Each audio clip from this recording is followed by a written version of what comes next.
Sequential art review initiated. Canon elasticity approaching failure. Visual storytelling adequate. Lore consequences pending. This unit is superior. The review has been optimized. Hey, and welcome back to the M5 command feed. Today we are going to be reviewing Star Trek Voyager Homecoming, issues 1 through 3. I'm not going to do a single issue review in this instance because it is an opening arc and it should be viewed as a whole.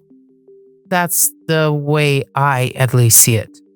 Now, before we get into spoilers, let's answer some of the most important questions first. So, who is it for? Query accepted. Primary audience detected. Emotionally invested Voyager survivors. Funny. Thank you. Anyways, the comic is first and foremost written for Voyager fans.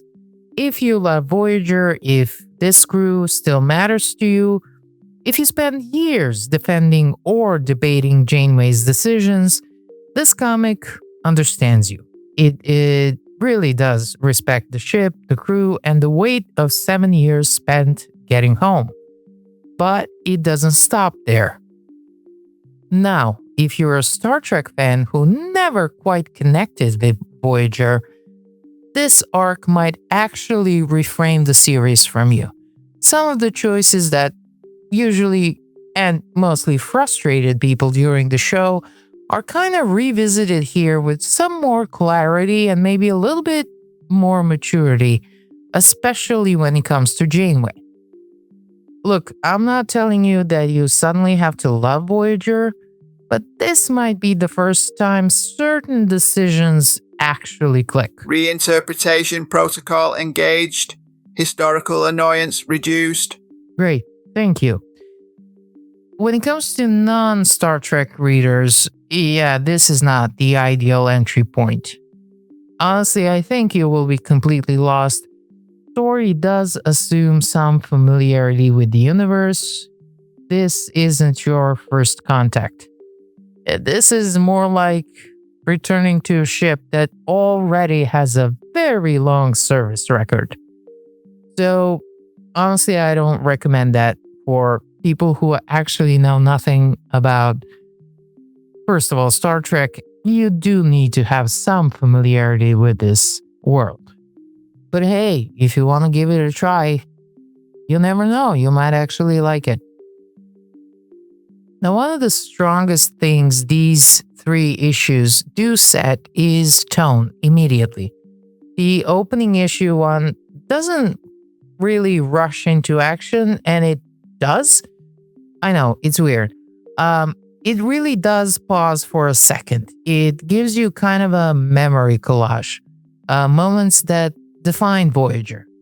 You know, the good, the strange, the painful, and the ones we still argue about. Observation.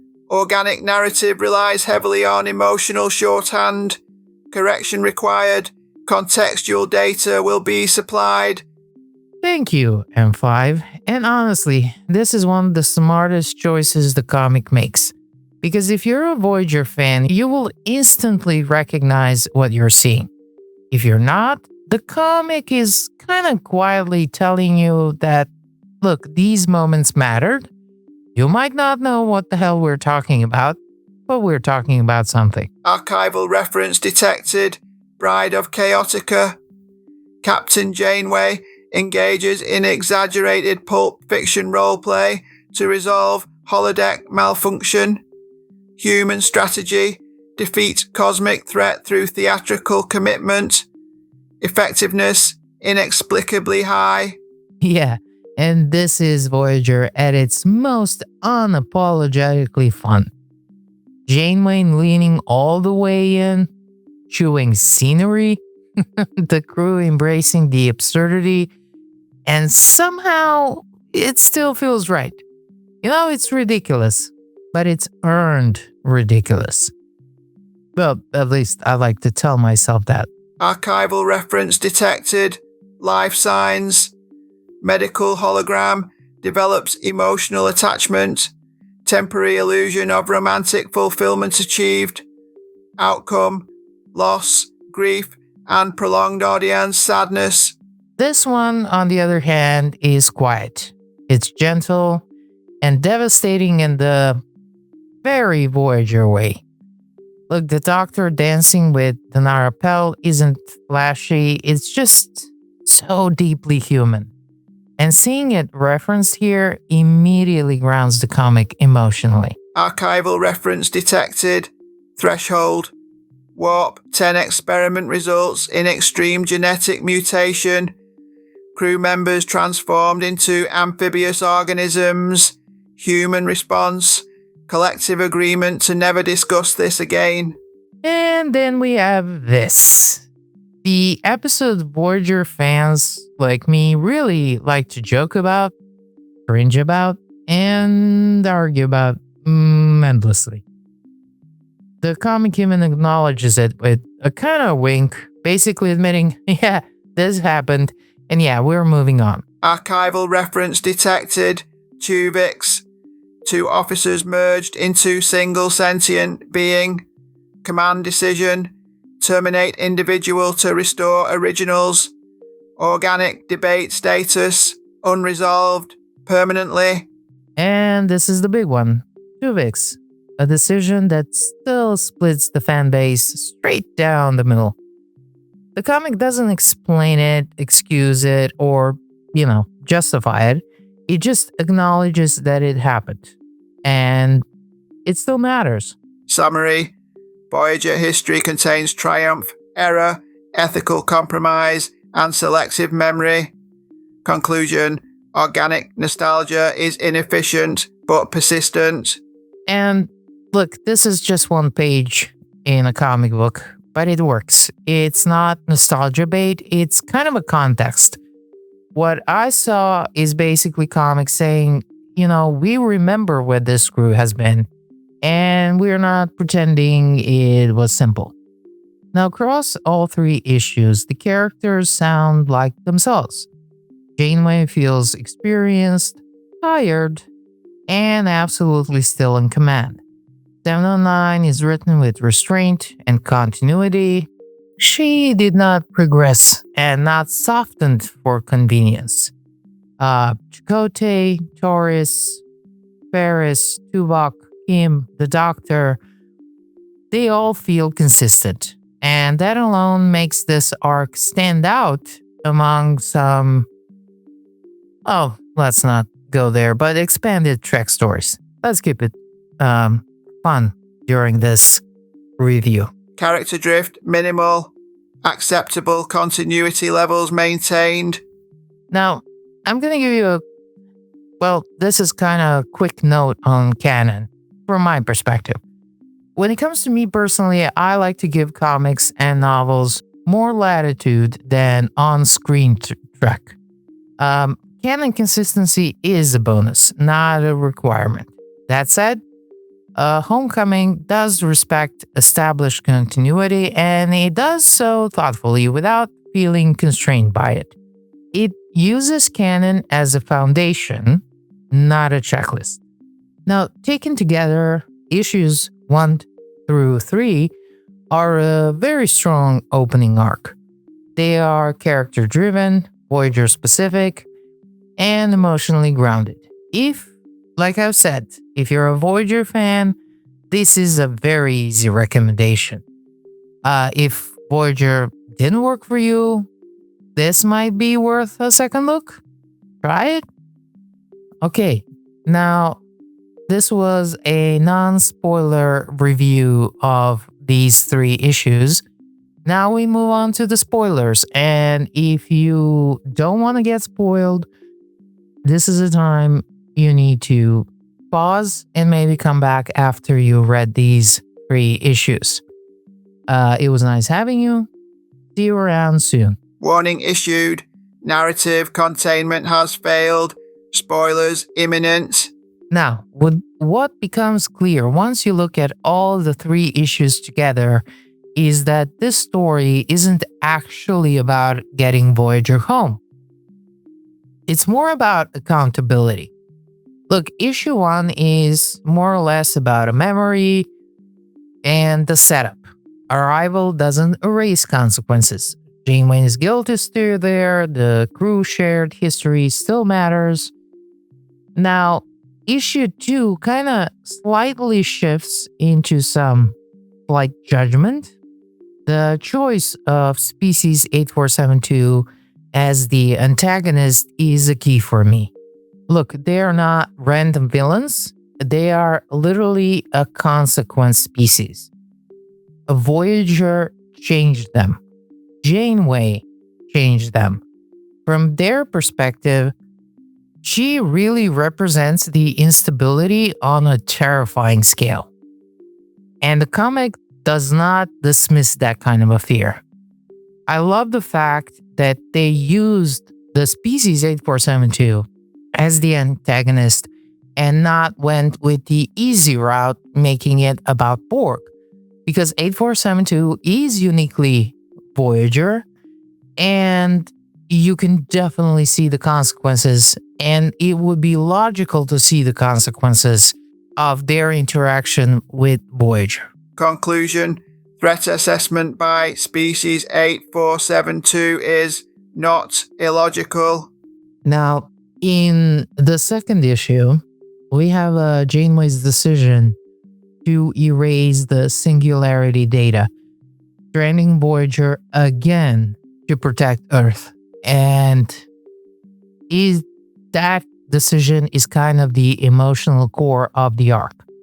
What I like about that, because it can be repetitive. Okay, really, we're stranded again? Here's the thing.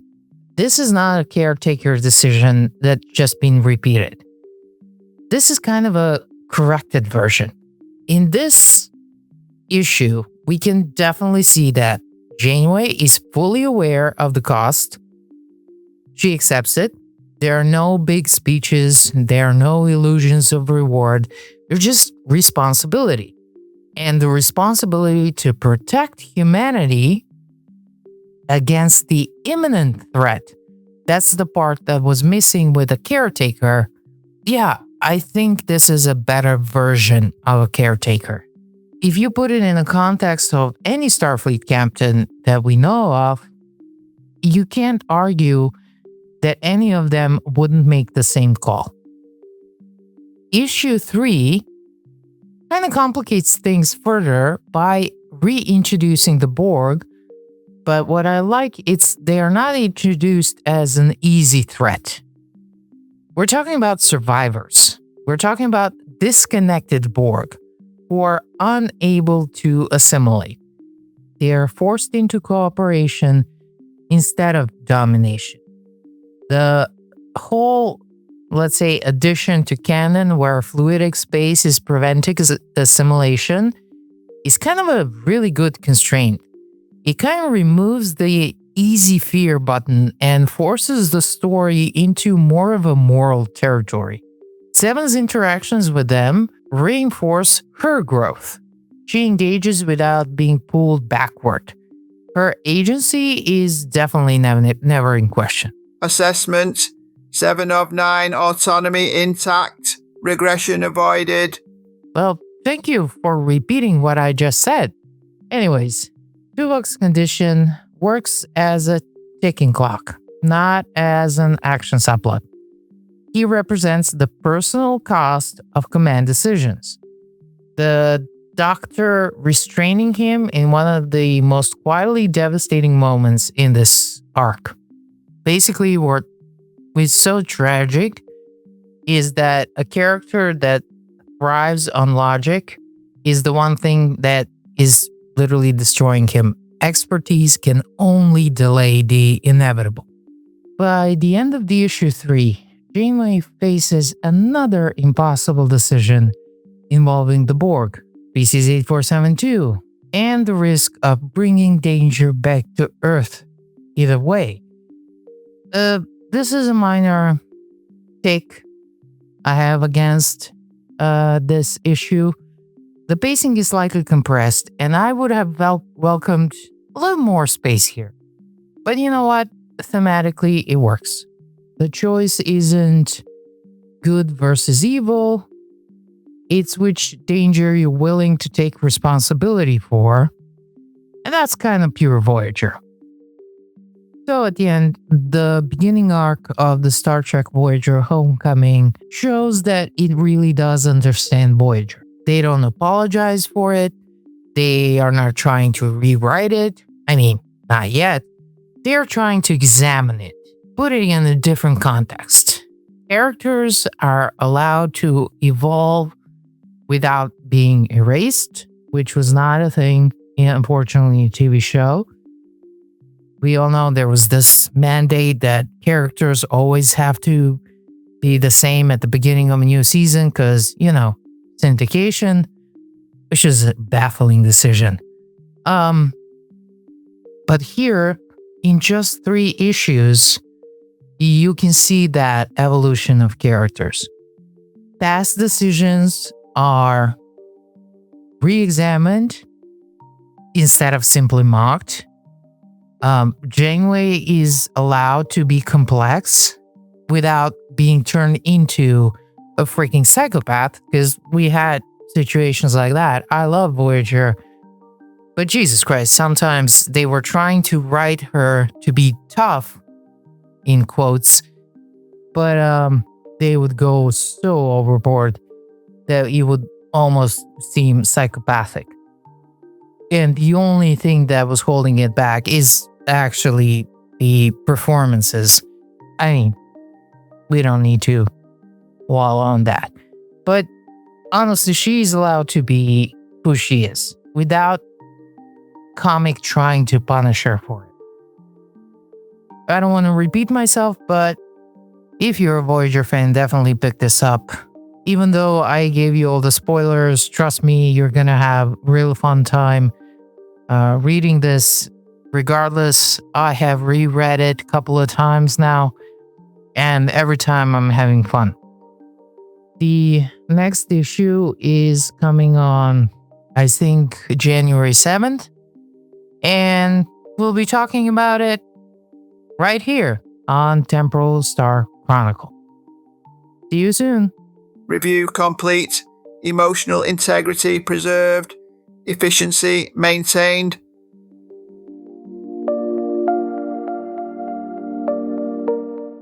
Support the organic creator. Like, share and subscribe.